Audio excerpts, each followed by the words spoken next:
Alright, I do not say this often. I had an insane game the other day, and after this, I want you guys to let me know down in the comments after you watch the whole thing what you guys think about the chosen mechanic. And if you don't know what I'm talking about, or why I'm asking this question, you will find out before the end of this video. But let's just hop right into it. I am going for a cultist start because cultists are broken, so that's why I buy the TF, buy the Vlad. Maybe we do some Tristana reroll, who really knows. With these items, we can kind of go anywhere. So we get a sword, so obviously great start here. These are the types of items you really want. I'm probably going to slam a jeweled gauntlet, and then after that, like, you could go for either a Kale comp, you could go for a Nico comp, you could go for an Asol comp. There's like way too many different options here. We get the cultist, so I'm going to play that. No keepers. So I'm actually going to skip this chosen. I'm not sure if that's a mistake or not because Vanguard Garen is very good. The reason why I don't pick him up is because I don't really have 4 Vanguards or like that many other synergies to complement him with, so it'd kind of be like a naked Garen. So I'd rather play the cultist at this point in time, but as you guys can see here, slam the jeweled gauntlet. TF's a great item holder for that no matter what comp you go into because he can use almost any item. I'm going to do a quick level up here because I won the first round. That means I want to try to win streak. I wasn't quite sure if I was going to win the first round, so that's why I didn't level up right away. That's because I didn't have it chosen, only won 1-star. So it's like a little like weird thing you can do. I did see this Jax. Jax is one of the strongest early game carries imaginable. So I definitely want to pick him up right now because he is just completely broken at this point in the game. He's probably one of the best solo tanks that you could get at 2 costs. Obviously, like, Brahm's really good as well, and I sold my TF to get Kindred instead. Kindred's a great item holder. She's great for picking off solo units because, I mean, she just does her ultimate and, like, yeah, you can see how much damage she's doing there. And she's gonna steal away a lot of units. So what she's great at doing is reducing your losses. Her and Veigar are probably the best at this. So they always like kill. They just have like this highest single target damage. I'm not too sure how else to explain this, but even without any synergies, you could see that I'm beating people and like she's doing a ton of damage and like it's really not that bad. But we see a Nico here. Nico's another one of those champions that could be useful early because her base damage got buffed a lot recently. Before, you'd never touch Nico before you get like a good Fabled Vanguard Mystic start, but now you could just play Nico naked. So I've like my whole team's pretty much naked right now. I'm just running 3 Divines for some reason. That's my synergies right now, but like you guys will see, like Jax super powerful in the early game, and then just like I'm just running strong units, no synergies required. Obviously the teams I'm facing, they're running like Fortune. The other people were level 3, so they weren't like that strong themselves, but like these fights aren't really that close. I think we're gonna 4-0 this guy. And I think he had 1 2-star, which is the Tom Kench. But like, again, like these fights are not close. These units are just like, in terms of raw stats, like they're just really, really solid because they're all 3-cost units and they're the pretty good ones. So a lot of times people ask me like, how do I play the early game? It really depends. Early game I say is like, probably like 60% of the game. Like stage 2 is probably like 60% of your game. Maybe I'm exaggerating a little bit, but it is super important to get a good early game. I'm going to pick up the glove here. All the other items suck. Belt and tier, you never want those. What I could build with this crit is either like an IE if I want to keep win streaking, or save it for like a Hand of Justice, or maybe another Jeweled Gauntlet if I go some sort of AP comp in the future. But right now I could kind of flex around a bit. I'm going to pick up Fiora, drop her in. Maybe I should play Wukong for 4 Divine. Both are good. Not really too sure which one's actually that much better. Honestly, like, both of them don't really do too much. It's really just like, again, we didn't really need the synergy before, which means we don't need it now. But maybe since we have 3 Divine units, it might be worth it, one of them being our main tank. So I'm going to go ahead and try that. This guy's actually decently strong. Morello on Triss is a really good combination, and this is a really close fight here. Do we actually end up losing this? I forgot if we do or not. Okay, yeah, no critical strike on that Tristana from my Kindred, so that's why we don't win this one. Super, super close though. If we hit the critical strike on that Tristana, Aurelia for sure would have soloed the other one. So it would have been a lot different of a game. So we get 2 Nikos now. Now since I don't have a win streak, I'm going to go ahead and sell Kindred and keep the Nico pair because maybe it's a Kindred game. I'm not 100% sure. We have pretty good items for it because we have a Jeweled Gauntlet already, and we could build like a Guardian Angel or a Hextech Gunblade with this sword. And then Glove could become Hand of Justice, as we talked about before, so decent type of start so far. But what's better, Vanguard or 4 Divine? Looking back, maybe 4 Divine's better. I think the units are just stronger. Aurelia is better than Braum in my opinion because we don't need like that many tanks because we have 3 tanks and 2 damage dealers. So maybe getting like a hybrid in Aurelia over the Braum might be a little bit more useful now that I look back at it. But yeah, look at this Nico. Boom. No Fable needed because she just does enough damage on her own now. Do we end up losing this? It's looking like a loss because everyone's going to line up for this TF card. Okay, pretty close fights. But considering we have no synergies, we like barely lost 2 fights by like very low health. Not too shabby considering we didn't get like a free early game, if you want to call it that. All right, so the items here, we get a bow and we get a Negatron. So not what we were looking for. We were looking to go for some sort of AP comp, but we got like a Runons or something like that, or like a Last Whisper. So we have to mix and match a little bit now. It's not purely forcing like Nico at this point or forcing Kale. Maybe we could still go Kale. We have a Quicksilver, a Jeweled Gauntlet, and a bow. So actually, I remember now. At this point in the game, I really just wanted to force Kale because we have pretty decent items for it. We have a sword for a Zeke's as well. So it's like all of our items are usable in Kale, and one of the better items I can say confidently because of like just what she uses. Obviously, like you'd rather have a Rage Blade over a Jeweled Gauntlet, but you don't always get like exact choices in the world, and we needed to slam an item in stage 2, so it's like, but everything else like Quicksilver, half a Zeke's, like you can't really complain about that, an extra bow for her. So right now I'm just scouting around. Always be scouting. It's like the ABCs, and we are able to beat the Zed guy pretty handedly. We do have a Braum too, which is super strong right now. So we have like 2 super tanks in the front. So I'd said like Jax was the best solo tank. Braum's like maybe tied best or second best. I think Braum's like, he's more of like a pure tank, whereas Jax has his dodge mechanic. He's gonna do a little bit of damage with his like duelist divine synergies. Like Jax's like classes or traits aren't actually tanks, but Braum is like pure tank. You know, he's Vanguard, he throws up his shield. So Jax is a little more useful in my opinion, but I guess if you want to talk in terms of like pure super duper tanks, like yeah, Braum's probably going to be your guy for that. But he doesn't have an AoE CC, which Jax does. So I'm going to build I feel like I need to build an item, so I'm going to build Quicksilver because maybe it's just a Kale game. That's why I was scouting around before. Whenever you scout at this point in the game, you want to look at people's items, not necessarily their champions, to decide what comps are free. So just because someone has like let's say they have like a lot of cultists on their bench doesn't mean they're going for cultists. You gotta really look at their items instead. So that's like my first tip of the day. Let's call it that. Yeah, and I don't know how else to say it, but like when you're scouting, look at their items, not their units, if you want to find out what comps are uncontested. So like what I'm personally looking out for during that time was, do people have like Rage Blade Slam? Do people have QSS Slam? Because those are the 2 typical items that are used in in Kale comps. Another thing to look out for is a lot of the aura items such as Zeke's and Chalice. Those are other very popular Kale items, but I didn't see too many of them, so that gave me more confidence to slam the Quicksilver in order to get like more value out of the item, because I get to build it earlier so I could use it for more turns.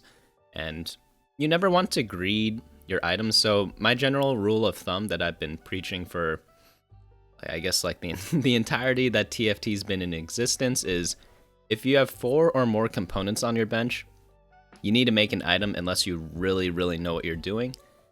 Reason behind that is you just get a ton of value from it, and it forces you to stay a little flexible. So if you are not forcing a composition, definitely follow that rule all of the time.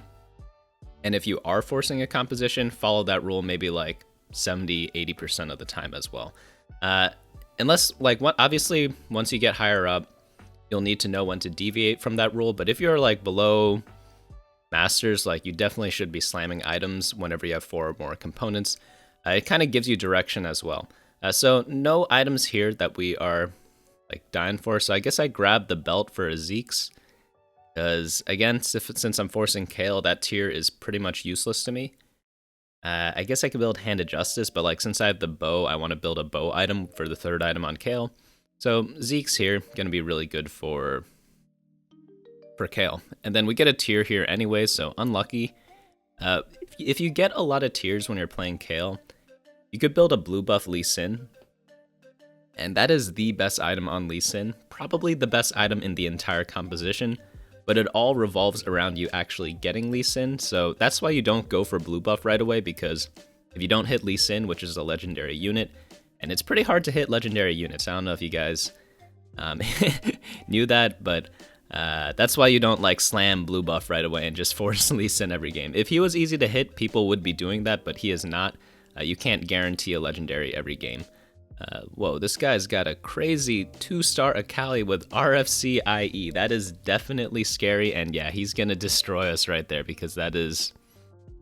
I mean, that's like one of the best things to have in Stage 3. If you guys missed it, I released a video on how to play the Akali Assassin composition, I think like 2 weeks ago. So if you guys want to learn more about that comp, it's really strong, really fun, go ahead, check that out. But we're able to get a Nico 2-star here. That's great, because that means we don't have to roll on level 7 that much. And that just means we could go fast 8 and find Kayle super easily on either 4-5 or 5-1 when we finally roll down. Alright, this guy's playing Cultist, and he's got the TF in the back with the Morello. Maybe he's going for like some sort of keeper build. I see he has a Kennen on his bench. Morello and GA in keeper, that's really all the items you need. All your other items really don't matter at all. So if you get that item combination early, you could just try to force keepers, and it's pretty good, you know. It's like a top 4 comp. You're not going to win with it that often unless you get an orange super early, but like, you know, sometimes it pays off. So right now I'm planning, like, we could run Fabled for a bit. We could run maybe the exact board we have now without rolling at all the way until stage 5, because we are at 80 life. So even if we lose like 5 games in a row, we'll still be in fine shape. You know, we'll be at like, I mean, we won't be in fine shape, but like the worst case scenario, we'll be at like 35 health if we lose 5 in a row. And that's likely not going to happen. We're probably going to steal one of these games here and there, even without rolling. So interesting items here. We get double belt. Man, where have I seen that before? So that is not that enticing. I'm going to use a belt and a tier to build a redemption, because all 3 of those items are useless to me. So it's either a Warmog Slam or a Redemption Slam. And I think Redemption's a little better. Maybe I could get another Zeke's Herald from the belt, and that's just another solid item for the Kayle comp. But alright, so this guy is keepers. He has no items, and he has 1, 2, 3, 4, 5, 6 items on his bench. That is quite a bit. But he has an Akali with 6 items as well. Are there just a lot of items this game? The Lucky Lantern must have dropped a lot. I forgot what it dropped. But we're able to beat him even though we didn't level up. The reason why I didn't level up is because I'm not rolling yet, so I'm just going to greed a little bit more gold before I go like level 8, because I'm really just trying to fast 8 at this point. I do not care about my life total in these next 5 rounds, as we talked about before. As long as we don't lose by like 15 health every round, like I'm honestly chilling. But like with this Nico 2-star, it's very difficult to kind of lose like that. Also, we have a 2-cost chosen instead of a 1-cost chosen, so I'm not that desperate to roll quite yet. Alright, this guy's got, okay, there are 2 assassin players. This is another fortune player, I think, but he's got a 2-star Sejuani, and his Katarina's looking a little spicy. But his Akali, not as strong as the other dude. So there are 2 assassin players this game, it looks like. He's got like a 2-star cat on his bench as well. I wonder how he got this Sejuani. Like, maybe he just randomly got it from a fortune payout, is what I had to guess. I'm not even sure if he went fortune. He must have, right? Because I guess he doesn't have the Diana, so yeah, he definitely got this from fortune. Fortune's really fun still, but I just lose too much LP when I do it. You guys know me. I'm like a boomer when it comes to rolling down, so like if I get like 80 gold after a fortune payout and then I have to roll down, sell my items, like make my items and sell my bench, and like buy everything, roll down to 0. Like I can't do that quickly, so that's why I lose a lot of LP whenever I play Fortune. But if you have really good mechanics in TFT, I think you should be playing Fortune every single game, because if you're able to just do those roll downs, like you're gonna get such a strong team and like not get punished for like playing Fortune as badly as like I do, for example. Alright, so Nico actually is slapping pretty hard. We got the Cho'Gath for Fabled, which is really nice. It gives a lot of bonus damage to Nico. It's not as important as it was before, but holy cow, this guy is Nico, but he's got Dragon Claw and Nautilus 3 already. That is... I wish I was in his spot. I'm gonna be honest with you guys. So on this carousel, since we are going Kayle, we could go for a Rage Blade or an RFC. I think with Jeweled Gauntlet, Rageblade is a little better. Or with only one Zeke's, Rageblade is a little better. With two Zeke's, maybe I could go for an RFC, but those items kind of got taken. So maybe we get a Zeke's here or an RFC. Both are fine. I think Zeke's is better because that belt on our bench is going to build absolutely nothing. Whereas the bow, it could turn into like, let's count how many items it could turn into. Like obviously the best would be either a Rageblade or a RFC, but so there's two already. But like if I built a Static Shiv or a Giant Slayer, I really wouldn't be that angry with it if I had like an extra Zeke's Herald to play with. So I have these two Aesils. Like maybe I could have, I definitely should have just built a GA and then swapped to Aesil from here instead of building this extra Zeke's. That's a mistake on my part because GA is such an important item on Aesil, it's not even funny. And if I have two of them for free, I definitely should have pivoted because I also have the Vhagar in shop, so I just need one more mage to really play this. So I definitely should have just not built the Zeke's yet, build a GA, and kind of just sit from there, because GA could be used on like Lee Sin or like just a random tank in the comp. And then like just don't go Kayle since I don't have any Kales, but I was a little tunnel vision this game. I'm not going to lie because I mean, I do that sometimes, you know? Sometimes you just want to turn your brain off when you play TFT. It's like very punishing because right now we just hit the Aesil 2 for no reason. So I'm of course going to buy that because maybe we get a GA on this Raptor camp and then we could just go ahead and play Aesil. But right now it's looking a little sketch because like we only really have one Kayle and it really depends on what items drop next round. All right, so this guy, it's the assassin guy again. Jesus, are we actually able to beat him this time? Because he doesn't look as devastating as he was before. No, we get absolutely destroyed. I don't even know why I thought I had a chance against him because how is he so low? He's like, he's less than 20 life somehow, even though he had 2-star Akali for like the longest time. I wonder what health he was when he got it initially. Alright, so we're in the neutral round. I'm going to sell my Jax because I want to get an extra roll for Chosens. I think I am going to replace my whole team right now, so I'm just going to drop random dudes in. And yeah, maybe we play the Aesil because we do have a Jeweled Gauntlet. If we have like QSS Jeweled Gauntlet, it's not ideal, but like since we have him 2-star already, we could kind of play him until we get 2-star of the Kayle. And like, again, it all depends on what items drop here as well because that's super important as well. But let's see, we get a sword. Okay, so that's a GA. A tier, which is kind of useless, and a Nico. So at this point, like, you could just go for the, what do you call it, the Aesil, because we have GA and a Jeweled Gauntlet, which is good enough. We actually see another Aesil here, which is kind of weird. We see a couple sets. I'm going to go ahead and pick that up. Set's another great user of Jeweled Gauntlet. But we're going to roll down a little more. Pick up the Shyvana because we might need Dragon Soul. Pick up the Lulu. And what else do we have here? Oh, there's a set too. I'm going to go ahead and play that. That's pretty good. Sell this Cho'Gath. Maybe I could Titans my set or something like that. But it's for sure Jeweled Gauntlet on the Aesil, GA on Aesil. Oh wait, I guess we can't build Titans if we build, what's it called? GA. But we could QSS the set. Not the worst thing in the world. We lose this round, unfortunate. This guy's also going for Aesil, but we already have Aesil so far. So we could sell maybe the... What do we even want to sell? Can we even make interest here? I guess if we sold the Shyvana we could.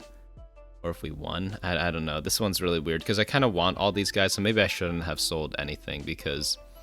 well... there's just more stuff to get here. Like I'd rather hold on to all this stuff is what I mean. But let's see, we have an Olaf, so that's good for Dragon Soul. I'm gonna put him in. I still need to roll a little more because my whole team's level 1 apart from Set. Ornn's pretty useful, same with Sejuani. And then here we go, we get a Dragon Soul Mage. And again, after you guys watch this video, I want you guys to let me know down in the comments what you guys think about the chosen mechanic, because we just got an Aesil 3 on 5-2, and we didn't even want him, to be honest with you. Like, I wanted to go Kayle this game. And yeah, I don't know. Like, we have double Zeke's. I don't know what else to tell you. Like, no one goes double Zeke's unless they're going Kayle. So I did not plan on this happening, but you know, sometimes it happens. I'm going to get in 3 mages because I just realized I only have 2 mages in. So we'll drop in Lulu. We don't need any more mages than 3 because Aesol is 3-star, so he doesn't need any bonus ability power because he's dealing 2380 per ult. And when he ults twice, that's going to be good enough for me. You know, it's probably like 2000 per ult, so overall 4000 damage plus the bonus Aesol damage that he gets, and that's going to be completely ridiculous. I'm going to take out Olaf because I'd rather just get like more tanky units, because once you get Aesol 2, like, or sorry, Aesol 3, I'm not used to saying that, my bad guys. You just want as many tanks as possible to kind of keep him alive and buy time for him to ult. So you don't need 6 Dragon Soul, you don't need 5 or 7 mages, you just need 3 mages and then what's it called? Like tanks, just to keep him alive. Obviously, on this carousel, we want a Hextech Gunblade, because if you have that on him with this item combination, like, you're just completely unstoppable. And hopefully we get that. Right, so no Gunblade, so we gotta think of what's the best here. Maybe Dragon Soul spat. Maybe if we get it, we could go for 6 Dragon Soul, because I should have clarified before. 3 Dragon Soul, not good when you have an Aesol 3, because he's not gonna get the buff to the point where it matters. But if you have 6 Dragon Soul, you get 3 buffs.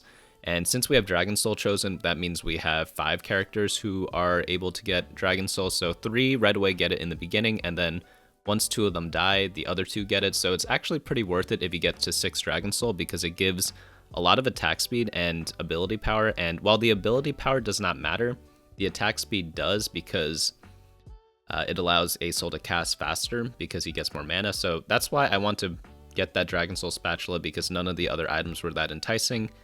And then go for like 6 Dragon Soul so that he gets a buff really quickly. Obviously, Dragon Soul on set is complete garbage because he doesn't pass the buff on to anyone else. But once we get to 6 Dragon Soul, it's going to be good. So I think the long-term advantage of having that is going to be fine. It's also ability power on him so that he hits people harder. So overall, it's like not that bad of an item, even though it looks like a little troll right now because he kind of steals a buff and keeps it for himself. You know, some people are a little selfish, and Set is one of those guys. Oh yeah, another thing. I don't know if you guys noticed, we have not rolled a single time since we hit Aesol 3.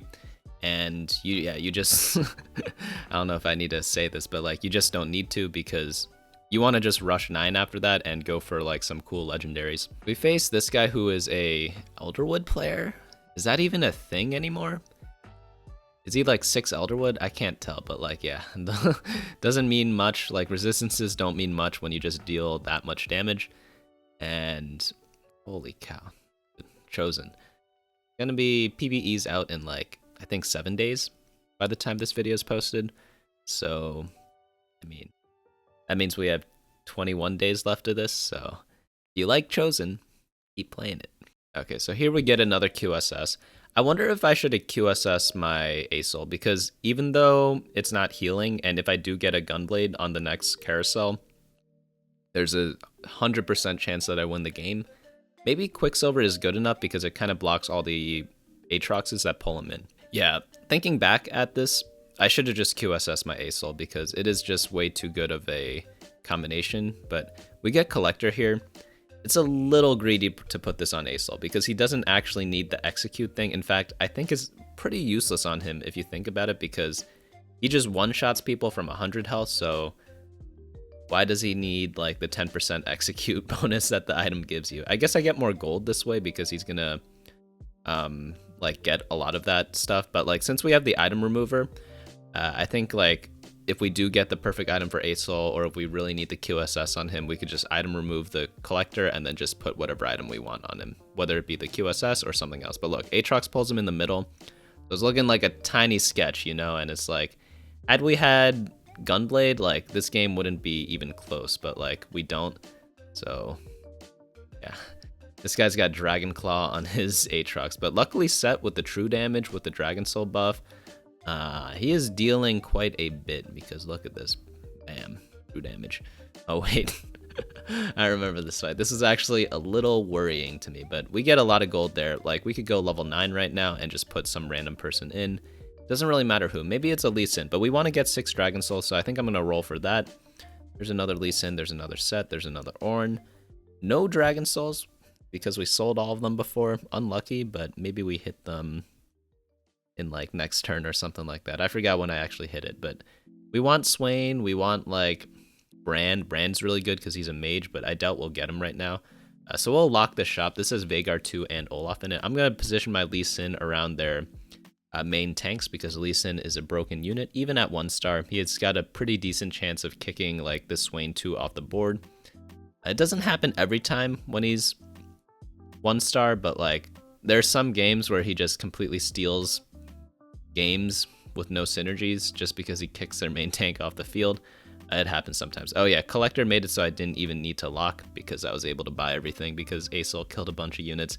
Really fun item, but it's just not that good on Aesol. I don't know. It's not horrible on him, but it's good for getting gold, I guess. Right, again, positioning my Lee Sin. We hit this Sejuani, which is really nice, so like, let's see if it actually does something. We're attacking him now. And then he kicks a Sejuani, and okay, never mind. Aatrox pulled Sejuani back the other way. So Lee Sin didn't end up doing anything that fight, which is fine, We're gonna replace him eventually for 6 Dragon Soul, but uh-oh. That's not good. See, if we had Gunblade, this game just wouldn't be close, but now Set has to do some carrying. He actually, oh my god, dude, Set is so good. Wait, how did we die? Was that death from like a Nico ult? Dude, I actually like, holy cow. Okay, no Gunblades here, unfortunate. So I think we just pick up the Swain so that we can get 6 Dragon Soul in because it's a pretty big buff to our set. But yeah, who do we replace? Probably the Lee Sin. I'll wait one more turn for Ornn and just to get an item from him. We're gonna roll down. Hopefully we get Brand. Oh, I skipped Lulu. Whoops. There's another Lulu for me though, so never punished. All right, so I'm checking to see who the ghost is fighting in case it's me, so I know who beats him. But man, like maybe I really should have just put QSS on my Aesol because it's just like when you can't get CC'd with double Zeeks, he's gonna be casting so early. Like in hindsight, it's a much better play. All right, so does my he actually beat me. How is my team losing to people? I guess no like good third item on Aesol. That's probably why, like, no healing. This Ornn's pretty funny though. He's got 3 items, but we get an extra Ornn item there. We get a anime visage, and we're gonna do some roll downs. Hopefully get Swain 2, upgrade some of our like random units, and ooh, Lee Sin 2, nice. Lulu. All right, so we're just running random legendaries, 6 Dragon Soul, and like a couple mages. Oh, there's Olaf. Nice. And only need 1 more Swain. So I guess I QSS a Swain, Anima Visage the Swain, and then I think you put both the mana items on Lee Sin because he is going to like get his kick that much earlier. So we lost to this guy before, or are ghosted. Let's see how well we do this time. He does have a like pretty big Swain too there, but nope. Dude, Mage Cap, Titan Resolve Swain, not enough for the 3-star Aesol, and we do a little bit of damage there. Look, that guy's having trouble with it, but like we're able to take him out. Like, look at this guy. Holy cow. Against any other team that doesn't have a 3-star forecast, this 2-star Swain is like an auto win, but unlucky for him. I got my guy on stage 5-2 because of Chosen Mechanic. There's a Titan's Resolve. I guess I throw that on Set. He's really the guy that can use that. I could second row people, but since I have Dragon Soul, I kind of want like to do split tankiness. I think Set always gets his true damage off though because I have a Guardian Angel on my team. Guardian Angel works really well with Set if you put Guardian Angel on one of your allies because it buys a lot of time for him to finish doing his sit-ups to get the true damage bonus from his passive. So it's a really nice combo if you ever get a 2-star Set. Oh yeah, I don't know, I didn't mention this at all until now, but like you guys notice if you get a random 2-star legendary such as Set and you have like okay items for him, just run him because it's like a free 2-star legendary. Like no synergy can kind of compete with what he gives me, you know? And he's like, I needed some tanks, and he's also a tank, so that's kind of convenient as well.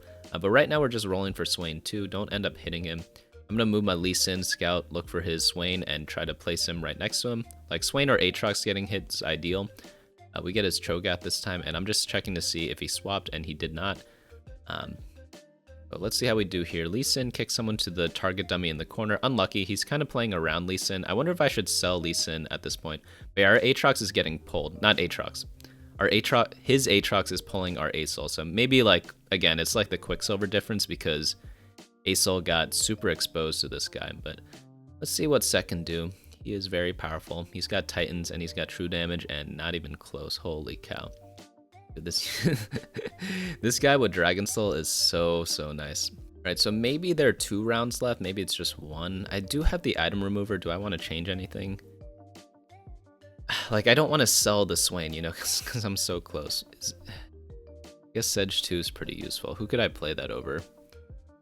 Not really anyone, so maybe I shouldn't have made it. Again, you always have to scout at the end, and I'm just trying to line up my Lee Sin with his Swain and hopefully keep my Asol away from, like, random people. I probably should have... Okay, I made a big mistake here. Notice how my target dummy is just in the center.